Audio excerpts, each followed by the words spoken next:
Salam Bapak Ibu Saudara-saudara yang saya kasih dalam Tuhan kita Yesus Kristus. Hari ini saya akan mengajak kita membaca firman Tuhan yang terambil dari Amsal pasal yang ke-22 ayat yang ke-17 sampai ayat yang ke-29. Bapak Ibu yang saya kasih dalam Tuhan Yesus Kristus, dalam Amsal ini menjelaskan berbagai macam hal cara hidup kekristenan yang sebenarnya. Bagaimana kita sebagai orang Kristen dalam bertindak, bersikap, bertutur kata, dan juga berbuat. Artinya apa saudara? Bahwa ketika Allah menciptakan kita, Dia ingin kita hidup sesuai dengan perintah-perintahnya. Dia ingin kita hidup sebagai Kristen yang sejati, Kristen yang benar-benar sesuai dengan yang Tuhan inginkan. Nah, saudara-saudara yang saya kasih dalam Yesus Kristus, seperti apakah Kristen sejati yang dikatakan oleh Tuhan? Mungkin saudara dari kecil kita sudah menjadi orang Kristen, kita lahir sebagai orang Kristen. Namun apakah cukup dengan kita mengaku diri sebagai orang Kristen karena kita lahir dari keluarga Kristen, atau karena KTP kita beragama Kristen? Sesungguhnya tidak, saudara. Kekristenan yang sebenarnya sangatlah berbeda dengan sekedar kita beragama Kristen di KTP. Saya akan mengajak kita melihat ada 3 ciri kekristenan yang sejati yang diajarkan oleh firman Tuhan pada hari ini. Ciri yang pertama dari kekristenan sejati adalah menaruh kepercayaan hanya kepada Tuhan. Dalam ayat ke-19 di sini saya akan membaca bagi kita, supaya engkau menaruh kepercayaanmu kepada Tuhan. Jadi jelas sekali dikatakan bahwa kita harus menaruh kepercayaan kita hanya kepada Tuhan, tidak kepada yang lain. Artinya apa saudara? Ketika kita memilih untuk percaya, beriman, artinya iman percaya kita itu hanya tertuju kepada Allah kita yang hidup, Allah yang disembah oleh Ishak dan Yakub, oleh Abraham, Allah di dalam Kristus Yesus yang menyelamatkan saudara dan saya, Allah yang sudah mati di kayu salib, bahkan Allah yang sudah bangkit. Allah yang sama itulah yang kita percaya. Amin. Jadi ingat, harapan kita, kepercayaan kita hanya kepada Allah kita yang esa di dalam diri Tuhan kita Yesus Kristus, tidak kepada Allah yang lain. Makanya dalam hukum yang ke-1 dalam 10 firman Tuhan dikatakan, jangan ada padamu Allah lain di hadapanku, kata Tuhan. Itu berarti bahwa Tuhan inginkan kita hanya menyembah kepada Dia, satu-satunya Allah yang benar. Saudaraku yang diberkati oleh Tuhan, Tuhan ingin dalam segala keadaan, dalam setiap kesulitan apapun, hati kita tetap percaya kepada Tuhan. Percaya itu artinya apa sih? Percaya artinya berkeyakinan teguh dan kokoh dan tidak mudah digoyahkan oleh apapun, termasuk masalah. Artinya apa saudara? Kalau seorang berkata bahwa saya percaya kepada Tuhan, itu berarti dalam segala kesulitan apapun, dia harus benar-benar teguh kepercayaan kepada Tuhan, tidak tergoyahkan. Namun jika ada orang berkata, saya orang Kristen, saya percaya kepada Tuhan, tapi ketika ada masalah dia gampang cengeng, gampang meninggalkan Tuhan, gampang menyalahkan Tuhan, gampang mengalahkan keadaan, itu berarti kekristenannya masih belum Kristen yang sejati. Belum 100% dikatakan murid Yesus yang sejati. Mengapa? Karena sebagai murid yang sejati, dia harus tetap setia kepada Tuhan dalam situasi apapun. Artinya saudara, bahwa dalam suka maupun duka, iman kita hanya kepada Tuhan. Mengapa? Karena justru di dalam keadaan yang susah, disitulah benar-benar terbukti pemeliharaan Tuhan, terbukti kekuasaannya, terbukti kemahakuasaannya, terbukti benar-benar Dia Allah yang setia menolong dalam kesulitan apapun. Jadi jangan kita hanya dalam situasi yang baik kita percaya kepada Tuhan. Wow, ketika kita dapat berkat, ketika kita punya uang yang banyak, ketika harta berlimpah, atau ketika situasi tenang, terus kita bilang, wah Tuhan, terima kasih, aku percaya kepadamu, Engkaulah perlindunganku, Engkau baik Tuhan. No, tidak seperti itu saudara. Itu namanya Kristen yang cengeng, kekanak-kanakan. Kristen yang sejati adalah dalam situasi tersulit apapun dia mampu berkata, Tuhan, hatiku tetap percaya kepadamu. Dalam situasi apapun, aku percaya janjimu ya dan amin. Saudaraku ini berkata oleh Tuhan Yesus Kristus. Makanya ada lagu dikatakan, saat ku tak melihat jalanmu, saat ku tak mengerti rencanamu, namun tetap ku pegang janjimu, pengharapanku hanya padamu. Hatiku percaya, hatiku percaya, hatiku percaya, selalu ku percaya. Lagu ini bilang apa? Saat kita tidak melihat ada jalan, saat situasi tidak menentu, hati kita tetap percaya kepada Tuhan. Itulah ciri Kristenan yang sejati. Jadi Kristen yang sejati tidak akan terpengaruh oleh situasi apapun, baik dalam suka ataupun duka. Sekali percaya Yesus, tetap percaya Yesus. Amin. Jangan dalam keadaan kita susah kita tinggalkan Tuhan, kita meninggalkan Dia dan kita berkata, Tuhan, selama ini aku udah mengikut Tuhan, tapi aku kecewa, aku tidak mendapatkan apa yang aku inginkan. Nah, itu bukan Kristen yang sejati. Kristen yang sejati tetap setia kepada Tuhan dalam situasi apapun. Saudara yang diberkati oleh Tuhan, saya rindu di setiap masalah kita. Saya nggak tahu saudara saat ini punya masalah apa, namun setiap orang pasti punya masalah, namun bentuknya berbeda-beda. Nah, jangan sampai karena masalah dalam kehidupan kita membuat kita jauh daripada Tuhan. Entahkah saat ini kita sedang mengalami sakit, pergumulan, tantangan dan masalah hidup, keadaan ekonomi. Namun biarlah masalah-masalah itu tidak membuat kita meninggalkan Tuhan. Justru dalam masalah-masalah tersebut semakin kita mendekatkan diri kepada Tuhan. Makanya Daud katakan di situ dalam firman Tuhan bahwa ketika aku ini takut, aku ini percaya kepadamu. Artinya apa? Dalam segala kesulitan, dalam pergumulan apapun, kita percaya kepada Tuhan. Amin. Karena dengan percaya kepada Tuhan menunjukkan bahwa saudara dan saya benar-benar adalah murid Yesus yang sejati. Saudaraku diberkati oleh Tuhan, mari hari ini saya mengajak kita semua, teguhlah di dalam imanmu kepada Tuhan. Jangan gampang tergoyahkan oleh apapun. Jangan gampang meninggalkan Tuhan. Jangan menjual imanmu hanya karena kesulitan dan masalah, hanya karena keadaan cuman yang sementara di dunia ini, kesenangan yang sesaat. Jangan. Tapi ikutlah Tuhan, setia percaya kepada Tuhan sampai akhir hidup kita. Amin. Itu yang pertama. Yang kedua, ciri Kristen yang sejati adalah tidak serakah. Nah, tidak serakah artinya ini berlaku adil. Berlaku adil artinya tidak merampas hak-hak orang lain. Artinya apa, saudara? Kita harus puas dengan apa yang kita sudah miliki. Jangan mengingini kepunyaan orang lain. Artinya apa? Kalau kita sudah merasa kita punya kedudukan, jabatan, jangan merampas hak yang bukan miliknya. Kenapa, saudara? Karena kebanyakan orang dia sudah punya masing-masing kedudukannya, masing-masing tanggung jawabnya. Tapi ada orang yang serakah. Serakah artinya apa? Itu bukan tanggung jawabnya, bukan wewenangnya, tapi dia pengen ambil alih. Gitu. Banyak sekarang, saudara, kalau saya melihat di sini bahwa orang-orang yang melakukan hal tersebut bahkan bukan saja orang-orang yang tidak percaya, orang percaya pun mengalami, anak-anak Tuhan pun demikian. Bahkan dikatakan banyak gereja-gereja juga yang memperebutkan kekuasaan, memperebutkan kedudukan gitu. Bahkan saya pernah baca di sebuah buku, itu kisah nyata, dalam satu sidang sinode memperebutkan jabatan ketua sinode, dan akhirnya mereka marah-marahan, lempar-lemparan kursi, dan jadi kacau suasana sidang itu, saudara. Jabatan yang diperebutkan, saudara. Gitu. Tuhan ingin saudara kita tuh berlaku adil. Kalau memang itu bukan untuk kita, ya nggak usah kita pengen-pengen terus kita menghalalkan segala cara. Atau ada juga orang yang sudah punya gitu, tapi merampas hak orang lain. Dia lebih merasa bertanggung jawab. Terus dia mau pengen ambil alih semuanya. Padahal, saudara, firman Tuhan mengajarkan kita melalui Musa dengan bertuanya.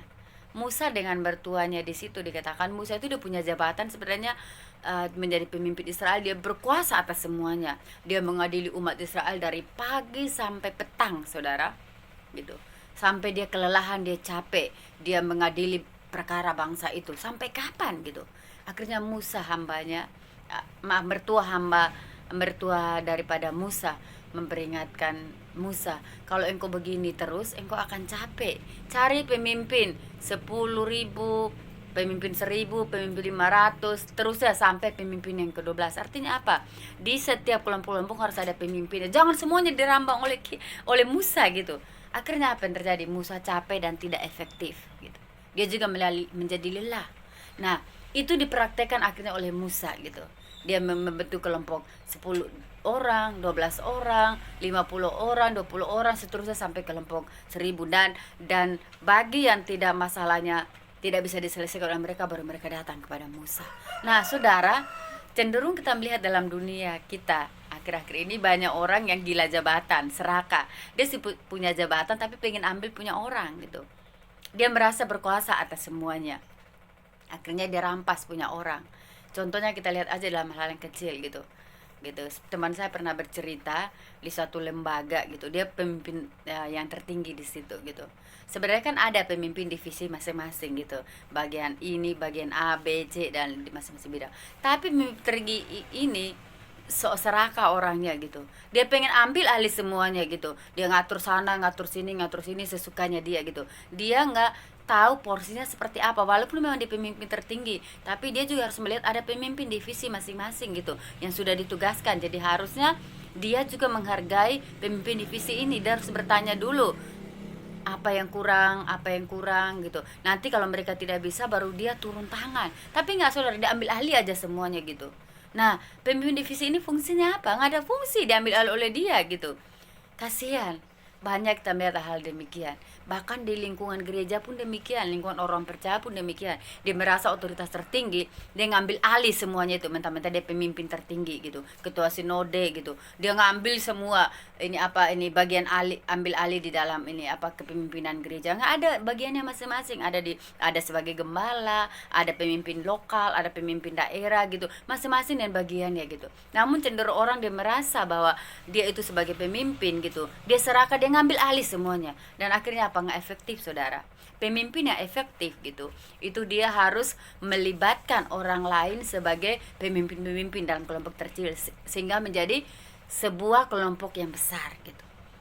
Karena apa? Tidak mungkin orang ini bisa menghandle semuanya. Apa yang akan terjadi? Nggak efektif, saudara gitu. Tidak akan berjalan baik gitu. Saya punya kesaksian nyata. Waktu saya ini sebelum menikah, masih muda, di sebuah gereja saya pelayanan. Wah, luar biasa gereja itu sekarang maju, bahkan mereka sudah 5 kali kebaktian. Saudara tahu, pemimpin tertinggi di gereja itu dia membentuk pemimpin kelompok gitu. Di setiap, misalnya di ibadah raya pertama ada pemimpinnya, ibadah raya kedua ada pemimpinnya, di wilayah ini ada pemimpinnya, di kelompok wilayah ini ada pemimpinnya, di ini kelompok rumah tangga ini ada pemimpinnya gitu. Nah, tinggal dia koordinasi dengan pemimpin kelompok ini. Kalau ada kesulitan baru mereka ambil jalan keluar. Kalau enggak, ya udah biarkan saja pemimpin kelompok ini mengurus sendiri gitu, mengurus berjalan gitu. Akhirnya betul, saudara, maju gitu. Karena pemimpin tertinggi ini menghargai orang-orang yang di bawahnya dia gitu. Jadi orang-orang di bawah dia juga bekerja dengan sepenuh hati gitu. Mereka bergandengan tangan, dan akhirnya apa? Gereja ini maju pesat dan luar biasa. Mereka dipakai Tuhan. Karena apa, saudara? Masing-masing menghargai otoritas dan wewenangnya masing-masing. Artinya apa? Tidak serakah. Dia tidak menganggap, oh saya ini pimpinan tertinggi, dia ngambil alih semuanya. Enggak. Tapi dia sadar bahwa semua kita sudah diberikan masing-masing dan tanggung jawab. Jadi harus lakukan sesuai dengan tanggung jawab kita masing-masing. Nah, saudara yang diberkati oleh Tuhan, firman Tuhan juga hari ini mengajak kita bahwa ketika kita berani merampas hak orang lain, di sini firman Tuhan katakan apa? Hukumannya Tuhan akan mengambil nyawa orang yang merampasinya. Wah, luar biasa ini, saudara. Artinya apa? Tuhan bisa menghukum orang tersebut. Mengapa? Karena Tuhan membela perkara orang yang lemah gitu. Artinya apa? Tuhan membela perkara orang yang dianggap di bawah gitu. Otomatis pemimpin tertinggi kan yang terkuat kan. Nah, ketika dia mengambil pemimpin yang rendah wilayahnya, otomatis kan yang rendah ini tidak bisa berbuat apa-apa gitu. Tapi Tuhan bilang apa? Tuhan akan mengambil nyawa orang yang sembarangan merampas milik orang lain. Contoh kita lihat wilayah pelayanan. Sebenarnya masing-masing orang sudah punya wilayah pelayanannya masing-masing. Jangan kita rampas, jangan kita rebut gitu loh. Biarkan saja, dengan akan perjalanan waktu dia akan maju terus berkembang gitu. Jangan kita mau ngatur semuanya, merampas semuanya, mengambil hak orang. Akhirnya apa? Tidak efektif. Dia lebih bangga kalau dirinya, wah, dia membawahi semuanya, dia menjadi pemimpin di sini, di situ, dia ketua, dia memimpin semuanya. Nggak efektif, saudara, gitu. Dan hasil juga tidak maksimal gitu. Lihat saja, percaya kata-kata ini firman Tuhan gitu. Dan memang kita di lapangan seperti itu, nggak efektif. Makanya kalau lihat dunia sekuler pun ada ini pimpinan cabang, ada pimpinan lokal, ada pimpinan tertinggi. Tujuan untuk apa? Supaya masing-masing ini bisa berjalan dengan efektif. Kalau semuanya di handle oleh satu orang, nggak efektif, saudara. Begitu juga kita dalam pelayanan. Mari kita belajar menghargai wilayah pelayanan masing-masing. Jangan merasa kalau kita itu sebagai pemimpin tertinggi, terus kita mau rampas asal mengatur-mengatur. Artinya apa, saudara? Terjadilah kekacauan, terjadilah pertengkaran, terjadilah hal-hal yang tidak diinginkan di dalam pelayanan. Padahal Tuhan bilang apa? Harus kita bersatu supaya kita bisa bersama-sama bergandengan tangan melayani Tuhan. Saudaraku yang diberkati oleh Tuhan, jadi kekristenan yang sejati, dia tidak boleh serakah. Tidak boleh serakah mengambil milik orang lain. Dia harus memegang apa yang sudah menjadi bagiannya. Tidak boleh mengambil milik orang lain. Seperti firman Tuhan mengajarkan juga kepada kita, ini ketika kita menjadi seorang pemimpin, janganlah menjadi pemimpin yang serakah, jadilah pemimpin yang adil. Saudaraku ini berkata oleh Tuhan, mari kita belajar melalui firman Tuhan hari ini. Kita tidak boleh menjadi orang yang serakah, jadilah orang yang adil gitu, sesuai dengan porsi dan jabatan kita masing-masing. Amin. Yang ketiga, ciri daripada Kristen yang sejati adalah selektif dalam pergaulan. Di sini dikatakan dalam ayat yang ke-24 firman Tuhan jelas sekali. Di situ dikatakan, janganlah berteman dengan orang yang lekas gusar, jangan bergaul dengan orang yang pemarah. Jadi Kristen yang sejati yang ketiga cirinya adalah harus selektif dalam pergaulan. Artinya apa?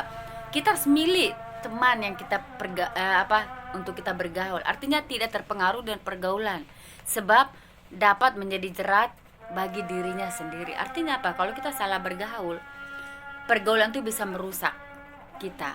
Makanya firman Tuhan bilang apa? Pergaulan yang buruk merusakkan kebiasaan yang baik. Artinya apa, saudara? Bahwa bukan berarti Tuhan melarang kita bergaul. Bukan. Tuhan juga ingin kita bergaul dengan siapa aja. Yesus juga datang ke dalam dunia bukan cuma untuk golongan tertentu, tapi untuk semua golongan. Bahkan dia berteman dengan orang-orang yang tidak diperhitungkan, orang-orang ini jalanan, orang-orang miskin, orang susah, orang-orang pendosa gitu. Tuhan juga ingin kita seperti itu. Tapi yang Tuhan maksud adalah kita harus selektif. Kita harus tahu kelompok mana yang benar-benar bisa kita bergaul dengan mereka. Artinya apa? Bahwa kita harus selektif. Kita harus lihat teman mana yang memang benar-benar bisa membuat kita dekat dengan Tuhan atau tidak.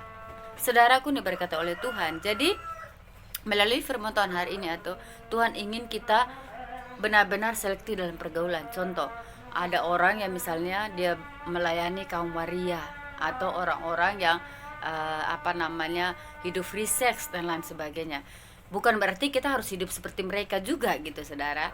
Artinya apa? Kita harus lihat dengan kelompok demikian, apakah kita meniru cara hidupnya atau bukan. Ini yang Tuhan inginkan bagi kita. Jadi kita harus belajar melalui firman Tuhan hari ini, selektiflah dalam pergaulan. Saudaraku ini berkata oleh Tuhan, ciri keempat yang harus dimiliki oleh orang yang percaya kepada Yesus adalah tidak kompromi dengan hal-hal yang tidak baik. Ayat yang ke-26 di sini saya akan membaca bagi kita, dikatakan, janganlah engkau termasuk orang-orang membuat persetujuan dan menjadi penangguh hutang. Artinya apa, saudara? Tidak berkompromi dengan hal-hal yang tidak baik. Kadang orang sudah tahu salah tapi masih kompromi. Contoh, kita sudah tahu teman kita melakukan hal yang baik, tapi karena dia teman kita toleransi akan kesalahannya dia. Kita orang bilang ignore aja, udah biarin aja lah, kita pura-pura nggak tahu gitu. Padahal Tuhan bilang kita tidak boleh kompromi. Sudah tahu salah tapi kadang kita segan menegur gitu. Nggak boleh, saudara. Kalau kita punya sahabat gitu, dia melakukan kesalahan, kita harus berani menegur. Tapi juga bukan menegur sembarangan gitu ya, harus di depan empat mata. Kita panggil orang itu, terus kita berbicara gitu, kasih tahu apa kesalahannya. Namun kadang juga ada orang asal menegur orang, udah salahnya di mana tapi langsung asal tegur di depan banyak orang, itu juga salah. Artinya saudara bahwa di sini Yesus ingin supaya kita tidak kompromi. Kompromi dengan apa? Dengan dosa, dengan hal-hal yang kurang baik. Banyak orang kompromi dengan dosa. Contoh misalnya, lebih banyak orang berbohong untuk kebaikan. Contoh seperti kita lihat Ananias dan Safira. Waktu mereka menjual hasil tanah mereka, mereka berbohong kepada rasul-rasul. Ini loh hasil penjualannya gitu. Akhirnya apa? Tuhan tahu dia berbohong, dia menghujat Roh Kudus. Akhirnya apa? Ananias mati. Ketika istrinya datang dan rasul tanya, apa benar ini hasil penjualannya? Istrinya juga bilang ya, dan saat itu juga istrinya mati. Ini berarti saudara bahwa ternyata Ananias dan Safira ini sudah berunding, sudah kompromi gitu. Padahal firman Tuhan bilang jangan kompromi dengan dosa. Jadi saudara, kalau kita tahu di sekitar kita ada hal-hal yang kurang baik, sebagai orang percaya kepada Tuhan, wajib kita menegurnya. Memang kadang susah saudara. Contoh kita lihat misalnya di lingkungan jemaat atau orang-orang percaya kepada Tuhan. Terkadang mereka melakukan kesalahan atau kita juga melakukan kesalahan. Nah, kita harus berani menegur gitu. Kesalahannya banyak orang yang takut menegur. Mengapa? Ya takut kalau ditegur nanti ngambek, nggak mau datang gereja. Takut ditegur nanti tersinggung gitu. Nanti berkata, wah pendetanya nih nyindir-nyindir saya nih. Pendeta ini tegur-tegur saya. Padahal sebenarnya itu firman Tuhan. Atau kalau kita punya teman yang melakukan kesalahan, wajib kita menegurnya karena itu firman Tuhan. Saudaraku ini berkata oleh Tuhan, biar melalui firman Tuhan hari ini mengajar kita jangan kompromi dengan dosa. Kalau kita tahu salah, katakanlah itu salah. Makanya firman Tuhan bilang, jika ya, katakan ya. Jika tidak, katakan tidak. Jadi kita harus berpegang kepada prinsip kebenaran. Ya, ya, tidak, tidak. Artinya tidak kompromi. Jadi Kristen gak boleh ada namanya abu-abu. Ya putih, hitam ya hitam. Jadi jelas saudara, sebagai orang yang percaya kepada Yesus, mari kita belajar melalui firman Tuhan hari ini. Sebagai orang Kristen yang sejati gitu. Bukan cuma sekedar kita menjadi orang Kristen, tapi benar-benar kita mempraktekkan hidup kekristenan yang sebenarnya yang Tuhan ajarkan. Kekristenan yang sejati yang dia harus benar-benar menaruh kepercayaan yang kedua. Kekristenan sejati juga yaitu orang yang tidak serakah. Kekristenan sejati yang berikut adalah selektif dalam pergaulan. Dan kekristenan sejati yang keempat adalah tidak kompromi dengan hal-hal yang duniawi atau hal-hal yang tidak baik. Dengan demikian menunjukkan bahwa benar-benar saudara dan saya adalah orang-orang Kristen yang sejati, murid Yesus, pengikut Yesus yang baik. Sehingga dengan demikian melalui hidup saudara dan saya, nama Tuhan dipermuliakan. Karena apa? Saudara dan saya benar-benar menunjukkan identitas kita sebagai orang percaya, sebagai pengikut Yesus. Saya berharap melalui firman Tuhan hari ini boleh mengajarkan kita supaya kita menjadi orang Kristen yang sejati, orang Kristen yang hidup sesuai dengan firman Tuhan. Kiranya firman Tuhan memberkati kita semua. Puji Tuhan. Haleluya. Shalom.